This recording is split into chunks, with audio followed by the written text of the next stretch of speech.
आज के रन का फंडा के एपिसोड में सबसे पहले मैं आप सभी के लिए एक आईपीओ का रिव्यू कर देता हूं। काफी इंटरेस्टिंग है। आईपीओ स्टडी करने के लिए काफी कुछ नया सीखने को मिलेगा। कंपनी का नाम है प्रीमियर एनर्जीज। कभी भी आईपीओ में अप्लाई करने से पहले अगर अभी तक आपका डीमैट अकाउंट नहीं है तो free demat account open links आपको डिस्क्रिप्शन में और पिन कमेंट पे मिल जाएंगे।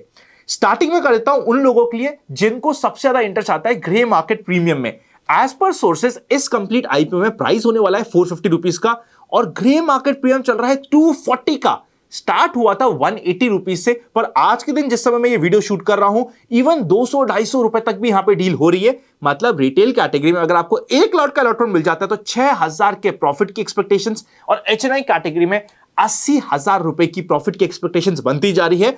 यह सुनने के बाद आपका इस आईपीओ के लिए एक्साइटमेंट बढ़ गया होगा, पर मेरा काम है आपको दोनों तरफ की बात बताना। इससे पहले कि मैं आईपीओ की डिटेल्स पे जाऊं, स्टार्टिंग में ही मैं आपको इस कंप्लीट कंपनी के रिस्क फैक्टर भी समझा देता हूं, क्योंकि रिस्क फैक्टर्स थोड़े से यूनिक है जिसको ऊपर हमें ध्यान देना जरूरी है।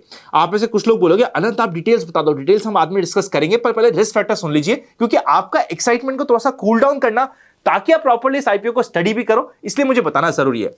सबसे पहला रिस्क फैक्टर इस कंप्लीट आईपीओ में यह है कि जो कंपनी है उनके जो टॉप लार्जेस्ट 10 कस्टमर्स है उनका रेवेन्यू अगर हम जून के क्वार्टर में बात करेंगे तो वो 80% का है। अगर हम प्रीवियस ईयर की भी बात करेंगे तो 65% से ऊपर का यूजुअली रहा है उनका टॉप 10 कस्टमर्स का कंसंट्रेशन। मतलब अगर टॉप 10 कस्टमर्स में से एक भी कस्टमर नाराज हो जाए तो इनके लिए रेवेन्यूज पे हिट हो जाएगा। नेक्स्ट इंपॉर्टेंट पॉइंट, इस कंपनी के सबसे मेन प्रोडक्ट है इंपॉर्टेंट दो, जिनका नाम है सोलर सेल्स एंड मॉड्यूल्स, और इन दोनों की सक्सेस के ऊपर इस कंप्लीट कंपनी की प्रॉफिटेबिलिटी काफी ज्यादा डिपेंडेंट है। क्योंकि नेक्स्ट इंपॉर्टेंट पॉइंट आ जाता है कि इस कंपनी के अगर आप सब्सिडरी कंपनीज को देखोगे, चेकआउट करोगे, अभी मैंने आपकी स्क्रीन पे भी यहां पे लगा दिया है, तो ऑलमोस्ट सारी की सारी सब्सिडरी कंपनी लॉस में है। अगर सब्सिडरी कंपनी लॉस में है और जो इनके मेन हिट प्रोडक्ट है उनके कॉम्पिटिशन भी आने वाले समय में बढ़ेंगे, अगर वो ज्यादा बढ़ते हैं तो वहां पे इस कंपनी के लिए दिक्कतें आ सकती है। Next important negative point, company का अगर आप cash flow from operation check out करोगे तो जून के क्वार्टर जो एकदम रिसेंट हुआ है वहां पे कैश फ्लो फ्रॉम ऑपरेशंस उनके लिए नेगेटिव है। तो मतलब कंपनी कई बार लॉसेस भी कर रही है और बीच बीच में कैश फ्लो फ्रॉम ऑपरेशंस भी कंपनी का नेगेटिव जा रहा है।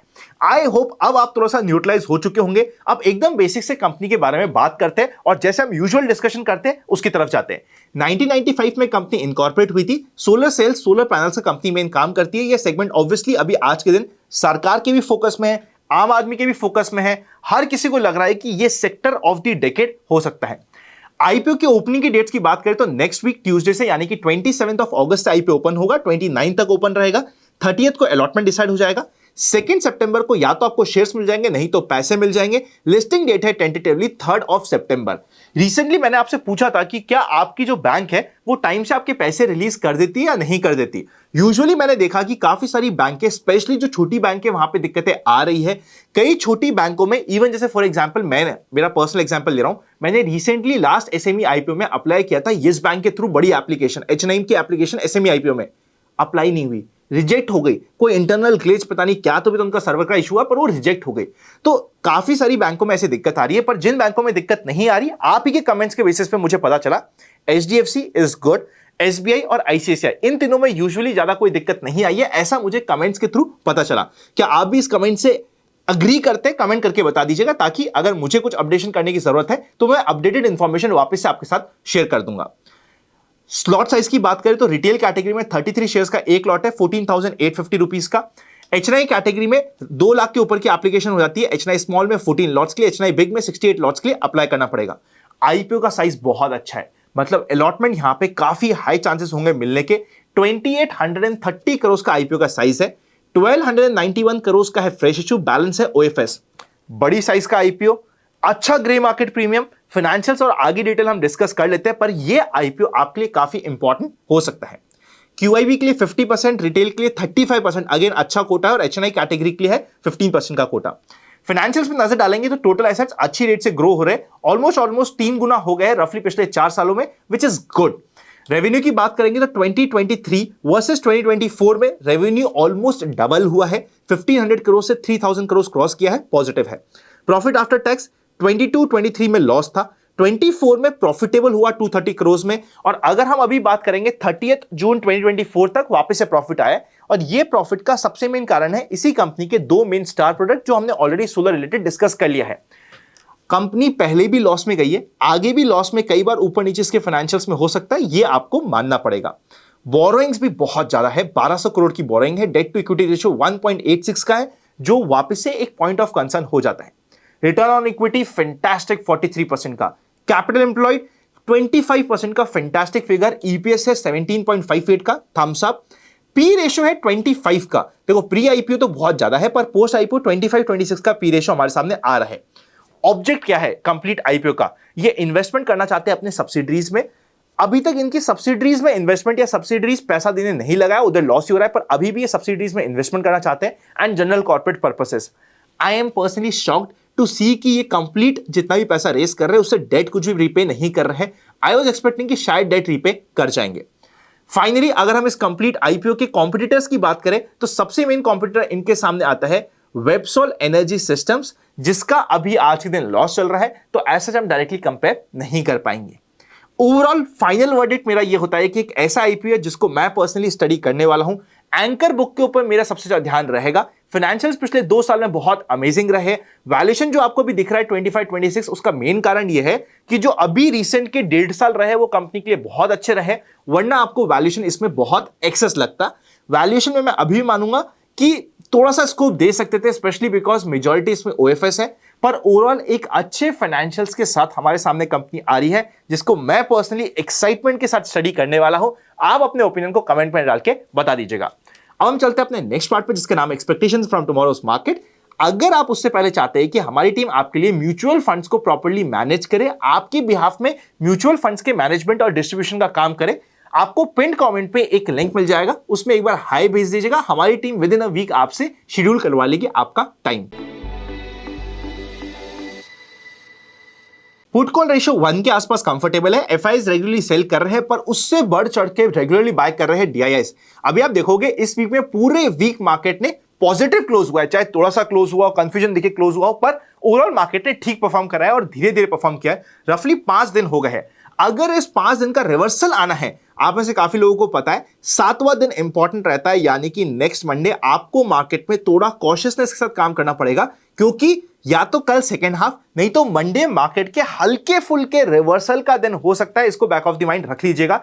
ये वाला वीक वैसे देखा जाए तो मार्केट में ज्यादा एक्शन वाला नहीं था, शांति वाला वीक था, और मैंने यूजुअली देखा भी है जब भी मैं पर्सनली वेकेशन पे जाता हूं उस समय मार्केट भी ऐसा कुछ धमाल नहीं कर देता कि भाई मेरे को वहां पे वेकेशन में कोई ऊपर नीचे हूं या मुझे दिक्कत हो। Market is kind in this matter कि यूजुअली जब जब वेकेशन प्लान हुई है, वैसे मैं वेकेशन प्लान ही उस समय करता हूं जिस समय कुछ स्टॉक मार्केट की हॉलीडेज आ रही हो, या फिर कम एक्शन एक्सपेक्टेड हो, या थोड़ा सा छुट्टियों का माहौल हो, उस समय प्लान करते हैं। जैसे लास्ट टाइम हमने प्लान किया था जनवरी के स्टार्टिंग में, जहां पे मार्केट थोड़ा सा शांत था।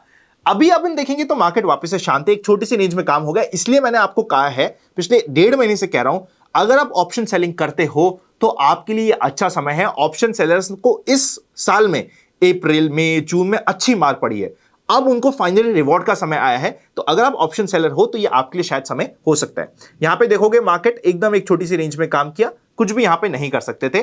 कल के दिन इंपॉर्टेंट रहेगा, क्या सेकेंड हाफ में रिवर्सल आता है क्या? कल नहीं आया तो मंडे को आने के ज्यादा चांसेस होते हैं वैसे, बट जस्ट बिकॉज कल भी शायद उसकी इनिशिएशन हो जाए तो मैं आपको इंडिकेट कर रहा हूं। पर मंडे को मार्केट में क्या रिवर्सल आने की शुरुआत होती है, इस चीज पे आप ध्यान दीजिएगा, क्योंकि उसकी पॉसिबिलिटी काफी हाई बनी हुई है। मार्केट की बात करें कल के लिए तो बहुत सिंपल सा काम है। कभी भी मार्केट 24,700 के आसपास, इस रेंज के आसपास मिले तो एक बार बाउंस बैक के लिए प्लान होता है। फ्लैट ओपनिंग हो तो अगेन जिगजैग मार्केट हो जाएगा, प्रीमियम मीटिंग वाला दिन हो जाएगा, प्रीमियम मीटिंग कर सकते हैं। हल्का फुल्का गैप अप हुआ, अगेन प्रीमियम मीटिंग मार्केट हो सकता है। मार्केट में अब बाय साइड की नई ट्रेड बनेगी जब मार्केट 24,850 को क्रॉस करेगा, वरना ये समय का मार्केट का ऐसा रहेगा जहां पे आप प्रीमियम मीटिंग का काम पे फोकस रहेगा। सेकेंड हाफ में थोड़ा सा ध्यान रखिएगा कि क्या मार्केट में कुछ रिवर्सल आ रहा है क्या। अगर मार्केट में डायरेक्ट आपको ट्रेड चाहिए तो गैप डाउन में ही मिलेगी, जहां पे एक प्रॉपर आपको बाउंस बैक की, स्पेशली फर्स्ट हाफ में गैप डाउन हो जाता है तो वापस से बाउंस बैक के चांसेस बने रहेंगे। बैंक निफ्टी हमने कल भी बात करी थी कि भाई अगर मार्केट को निकलना हुआ तो बैंक निफ्टी लीड करेगा, बैंक निफ्टी लीड कर रहा है। बैंक निफ्टी के लिए लेवल हो जाता है 50,300 का। आप इस लेवल के आसपास कभी बैंक निफ्टी मिले तो ये एक एरिया ऑफ बाउंस बैक होता है, ध्यान रखेंगे। नया बाय अब यहां पे उड़ते हुए हम नहीं कर पाएंगे, आपको यहां पे प्राइस एक्शन के सेटअप पे काम करना पड़ेगा। अभी कल के लिए हमारे पास डायरेक्ट कोई भी ट्रेड नहीं है, कोई भी स्टडी नहीं कर सकते, हम प्री कंसीव नोशन के साथ काम नहीं कर सकते। अगर मार्केट फ्लैट या फिर गैप ओपन करके 50,900 की रेंज को तोड़ के नीचे की साइड जा रहा है तो वो यहां पे आपको मार्केट 300-400 पॉइंट की नीचे के साइड का मूव दे सकता है। इसको बैक ऑफ द माइंड रख लीजिएगा। पॉजिटिव काम करने के लिए आपको एक अच्छी बिग बार कैंडल चाहिए, उसके बाद ही आप कोई पॉजिटिव कर पाओगे, बिकॉज अब थोड़ा सा मार्केट निकल भी चुका है, 5 दिन हो चुके हैं, 7वां दिन रिवर्सल का होता है। इसको इंट्राडे के पर्सपेक्टिव से मैं बात कर रहा हूं। स्टॉक स्पेसिफिक अमेजिंग एक्शन हो रहा है, एसएमई में बहुत अच्छा एक्शन हो रहा है, स्विंग ट्रेडिंग के लिए मार्केट बहुत अच्छा बना हुआ है। इधर आप फोकस करिए। स्विंग ट्रेडिंग में बाय साइड सेल साइड दोनों साइड की आपको अपॉर्चुनिटीज मिलेगी, तो वो आपके लिए इंपॉर्टेंट बना रहेगा। मार्केट में ओवरऑल क्या सीन है वो मैंने आपको समझा दिया है। आईपीओ काफी इंटरेस्टिंग है, वहां पे स्पेशल ध्यान और फंड एलोकेशन कर दीजिएगा। डीमैट नहीं तो डीमैट ओपन करवा के रखिए हर एक फैमिली मेंबर के नाम से। सी यू वेरी सून।